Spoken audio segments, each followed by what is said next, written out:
Owaisi college విషయంలో సల్కం చెరువు Owaisi college ఉంది కదా, అక్కడ ఓవైసీకి సంబంధించి ఒక కాలేజ్ ఉంది కదా, దానిపైన ఏం చెప్తుందంటే మన రంగనాథ్ గారు పోయి మానవతా దృక్పథంతో మేము వదిలేసినాం అని చెప్పారు. ఇంకోటి ఏంటంటే ఆ స్కూల్ ఏదైతే అక్కడ విద్యా సంస్థ ఏదైతే చేసే దానికి పర్మిషన్ కూడా లేవంట విద్యాశాఖ నుంచి, ఇతర కాలేజీల పేరు పైన నడిపిస్తున్నారు. అదొకటైతే హైడ్రా మానవతా దృక్పథంతో చేసినామంటే జిహెచ్ఎంసీ అధికారుల పర్మిషన్లు కూడా లేవంట.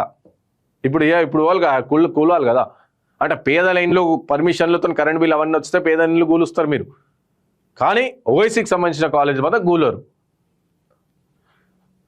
ఫాతిమా ఓవైసీ విద్యా సంస్థ చెరువు ఎఫ్టీఎల్లో లేదు. అరే ఎఫ్టీఎల్లో లేదు, ఎంత క్లియర్గా ఒక చెరువులోనే కట్టిరు వాళ్ళు, చెరువులో క్లియర్ కట్టిరు, ఫుల్ ట్యాంక్ లెవెల్లో ఉంది, లేదని చెప్పేసి మాట్లాడుతారు వీళ్ళు. హైకోర్టుకు తెలిపిన ప్రభుత్వం రెవెన్యూ నీటిపారుదల శాఖ సర్వే రిపోర్టును సమర్పించిన ఏఐజీ పలు ప్రశ్నలను సంధించిన ధర్మాసనం. సల్కం చెరువులో అక్రమ నిర్మాణాలు ఉన్నట్టు మ్యాప్లో స్పష్టమవుతుంది కదా అని చెప్పేసి హైకోర్టు అడిగిందంట ప్రభుత్వానికి. ప్రభుత్వం ఏం చెప్తుంది, ఫుల్ ట్యాంక్ లెవెల్ ఎఫ్టీఎల్లోనే లేదు అని చెప్పేసి చెప్తారు. క్లియర్గా చెరువులోనే మనకు కనిపిస్తుంది. పోయి కాలేజీ టీవీలో ఎక్స్క్లూజివ్ పాత వీడియోలు చూడరు. అప్పుడు రంగనాథ్కి ఇది కనిపిస్తలేదా, మూసీలో ఉన్న పేద ప్రజల ఇండ్లే కనిపిస్తున్నాయి, ఇవి కనిపిస్తలేవా అని చెప్పేసి అడిగినప్పుడు క్లియర్ కనిపిస్తుంది, చెరువులోనే సగం కాలేజ్ చెరువులోనే ఉంది కదా, ఏ ఎఫ్టీఎల్లో లేదని చెప్పి చెప్తారు. ఈ విధంగా చెప్పడానికి అయినా సరే హైకోర్టు ప్రాపర్గా అడిగింది. సల్కం చెరువులో అక్రమ నిర్మాణాలు ఉన్నట్టు మ్యాప్లో స్పష్టమవుతుంది కదా, ఎఫ్టీఎల్ తుది నోటిఫికేషన్ ఎందుకు ఇవ్వలేదు, గతంలో ఉన్న ఎఫ్టీఎల్ ఇప్పుడు ఎలా తగ్గుతుంది, గతంలో ఎఫ్టీఎల్ ఒక లెక్క ఉంది, ఈ కాలేజ్ వచ్చినాక ఇంకో లెక్క ఉంది. ఈ చెరువు విషయంలో హైడ్రా ఏం చేసింది, ఏం చేయలేదు, పోయింది మానవతా దృక్పథంతో వదిలేసింది అన్నప్పుడు మళ్ళీ పేద ప్రజలు 20 గజాలు 30 గజాలు 40 గజాలు ఇల్లు కట్టుకుని అది కూడా మానవ దృక్పథంతో వదిలేయాలి. పోయి వాళ్ళ స్కూల్కి వాళ్ళ ఇండ్లకి పేద ప్రజల ఇండ్లకి ఎక్స్ అని రాసిరు పెద్దగా, రాంగ్, గులగొట్టేయాలి, దీన్ని గులగొట్టేయాలని చెప్పేసి రాసిరు కదా, మళ్ళీ పోయి రాయరు ఇప్పుడు ఓవైసీకి.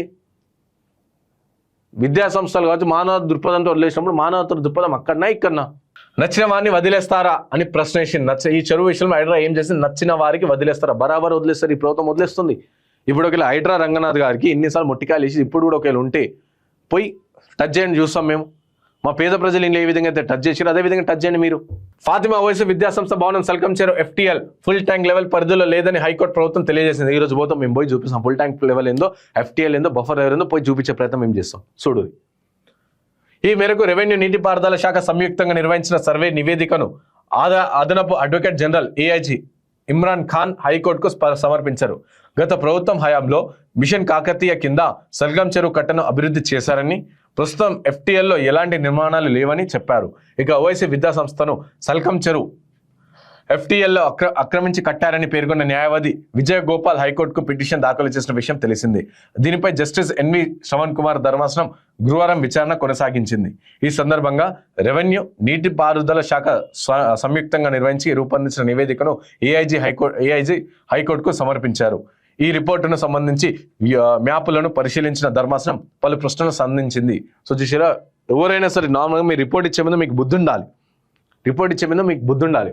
సో హైకోర్టు అన్ని క్లియర్ చేసి హైకోర్టు అడిగింది, హైకోర్టు అడుగుతుంది మీకు, చెరువులో అక్రమ నిర్మాణాలు చొచ్చుకొని వచ్చినట్టు మ్యాప్లో స్పష్టంగా కనిపిస్తున్నప్పటికీ ఎఫ్టీఎల్ అక్రమాలకు గురి కాలేదని ఎలా చెబుతారు? క్లియర్గా చెరువులోనే ఒక చెరువులో క్లియర్గా సగం కాలేజ్ కట్టిరు, మాకు కనిపిస్తుంది, మ్యాపులు చూసిన ధర్మాసనం కనిపిస్తుంది, మీకు కనిపిస్తలేదా అని చెప్పేసి అడుగుతుంది. బుద్ధి తెచ్చుకోవాలి. ఈ ప్రభుత్వం ఎవరైతే కొట్లాడుతున్నారో, ప్రభుత్వం తరఫున ఎవరైతే వాదనలు వినిపిస్తున్నారో బుద్ధి తెచ్చుకోవాలి మీరు. సో చూడరి, చెరువుల్లోకి అక్రమ నిర్మాణాలు చొచ్చుకు వచ్చినట్టు మ్యాప్లో స్పష్టంగా కనిపిస్తున్నప్పటికీ ఎఫ్టీఎల్ అక్రమాలు గురి కాలేదని ఏ విధంగా చెప్తారు? గత క్రాసా పహానీల్లో చెరువు విస్తీర్ణం 39 ఎకరాలుగా రికార్డులో ఉంది. 2016లో సల్కం చెరువు ప్రాథమిక నోటిఫికేషన్ జారీ చేశారు. అప్పుడున్న ఎఫ్టీఎల్ ఇప్పుడు ఎలా తగ్గింది? 10 ఏళ్లుగా ఈ చెరువు ఎఫ్టీఎల్ పై తుది నోటిఫికేషన్ ఎందుకు ఇవ్వలేదు? గత 10 ఏళ్ళు చేసిన నాయకులు అప్పుడులా కట్టారు, ఇప్పుడు నడిపిస్తారు. ఈ ప్రభుత్వం కట్టుకొని ఇచ్చింది, ఈ ప్రభుత్వం సపోర్ట్ చేస్తుంది. సో ఎలా తగ్గింది? 10 ఏళ్లుగా ఈ చెరువు ఎఫ్టీఎల్ పై తుది నోటిఫికేషన్ ఎందుకు ఇవ్వలేదు అంటూ నిలదీసింది. ప్రభుత్వ సంస్థలు నచ్చిన వారికి పట్ల ఒక విధంగా, ఇతరుల పట్ల మరో విధంగా పిక్ అండ్ చూస్ పద్ధతిన పిక్ అండ్ చూస్ అంటే పిక్ ఎంచుకోండి, వాళ్ళని చూస్ చేసుకోండి, వివరిస్తున్నట్టుగా ఉందని ఆక్షేపించింది. ఇక చెరువుల అక్రమాలను తొలగిస్తున్నామని చెబుతున్న హైడ్రా ఈ చెరువు విషయంలో ఏం చేస్తుందని ప్రశ్నించింది. చెరువుల అక్రమాలను చేస్తుంది అని చెప్పి హైడ్రా మళ్ళీ ఈ చెరువులు ఏం చేస్తుంది హైడ్రా ఇప్పుడు చెప్పాలి, రంగనాథ్ గారు ఇప్పుడు చెప్పాలి, మాట్లాడాలి.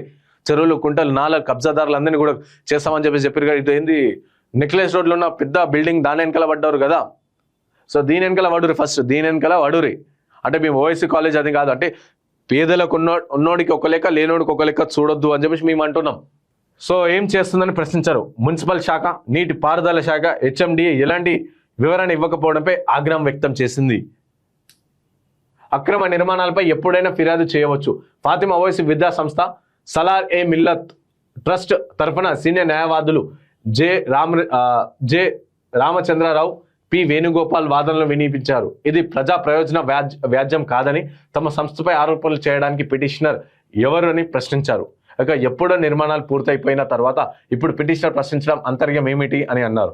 ఈ దశలో జోక్యం చేసుకున్న ధర్మాసనం అక్రమ నిర్మాణాలపై ఎవరైనా ఫిర్యాదు చేయవచ్చని, టిఎస్ బీపాస్ చట్టం ఉందని, భవిష్యత్తు తరాలకు జల వనరులకు సంబంధించిన అంశాలు ఇందులో ఇమిడి ఉన్నాయని పేర్కొంది. అక్రమ నిర్మాణాలపై సుప్రీంకోర్టు ఇచ్చిన బుల్డోజర్ జడ్జిమెంట్ను అన్ని రాష్ట్రాలు అమలు చేయాలంటూ గతంలోనూ నోటీసులు జారీ అయ్యాయని, ఆ తీర్పును ఎంతవరకు అమలు చేశారో చెప్పాలని ప్రభుత్వం ఆదేశాలు చేసింది. సుప్రీంకోర్టు స్వయంగా చెప్పింది, అక్రమ నిర్మాణాల ప్రభుత్వ ఆస్తులు, నీటి వనరులు కావచ్చు, వీటిపైన ఎవరైనా సరే ఆక్రమించినా ఏం చేసినా బుల్డోజర్ పంపాలి అని చెప్పి క్లియర్గా చెప్పింది కదా. అక్రమ నిర్మాణాలపై సుప్రీంకోర్టు ఇచ్చిన బుల్డోజర్ జడ్జిమెంట్ను అన్ని రాష్ట్రాలు అమలు ఎందుకు చేస్తలేదు? చేయదు. అదే చెరువులో ఇంకా పేదవాడు నా అసుంటాడో, వీడియో వస్తున్నట్టు మీ అసుంటాడో ఇల్లు కట్టుకుంటే ఈ పాటికి కూలిపోతుండే, మన ఇల్లు కూలిపోతుండే, మన బతుకులు రోడ్డు మీద పడుతుండే, మన పోరలు స్కూల్కి పోవాలి, మా బుక్కులు చింపేసిన ఏడవలసిన పరిస్థితి వస్తున్నాయి. ఓవైసీ కాలేజ్ కాబట్టి, ఉన్నోడు కాబట్టి ఆ బుల్డోజర్ జడ్జిమెంట్ని అమలు చేయరు. వీళ్ళు మన ఇంటి మీద అమలు చేస్తారు, నీ ఇంటి మీద, నా ఇంటి మీద అమలు చేస్తారు. అదే నువ్వు రామునికి వ్యతిరేకంగా మాట్లాడితే నీళ్ళు కూలిపోతుంది. కానీ అదే రాముని గుడిలో కబ్జాలు అదే రాముని గుడిలో పైసలు స్కామ్ చేస్తుంది, పోదు బుల్డోజర్ పోతాడ. బుల్డోజర్ పైన ఏం పోతుంది, గజమాల తీసుకొని పోతుంది. అదే రాముని గుడి వెనుక కావచ్చు, రాముడి గుడిలో కావచ్చు దొంగతనం చేస్తే గజమాల తీసుకొని పోతే బుల్డోజర్ ఇల్లు గులగొట్టనికి పోదు. గతంలో నోటీసులు జారీ అయ్యాయని, ఆ తీర్పుని ఎంతవరకు అమలు చేస్తారో చెప్పాలని ప్రభుత్వానికి ఆదేశాలు జారీ చేసింది. కాదుక Fatima Owaisi education campus KG to PG విద్యా సంస్థ అనుమతి విషయంలో హైకోర్టు పాఠశాల విద్యాశాఖ మరోసారి వివరణ ఇచ్చింది.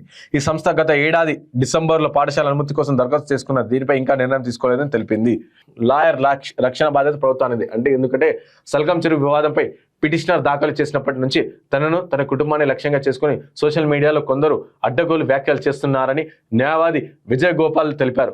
ఇక కోర్టు విచారణపై సోషల్ మీడియాలో ఫేక్ ప్రచారం జరుగుతుందని ఏఐజీ ఇమ్రాన్ ఖాన్ కోర్టు దృష్టికి తెచ్చారు.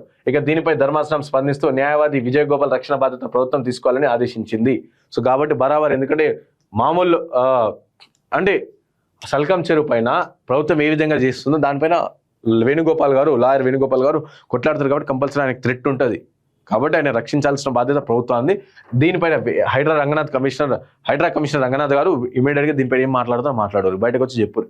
మా పేద ప్రజల ఇండ్ల మీద కాదు, ఇలాంటి కాలేజ్ల పైకి ఓర్రి మీరు ఫస్ట్ పోయి ఆడ చేయరు చూస్తాం మేము.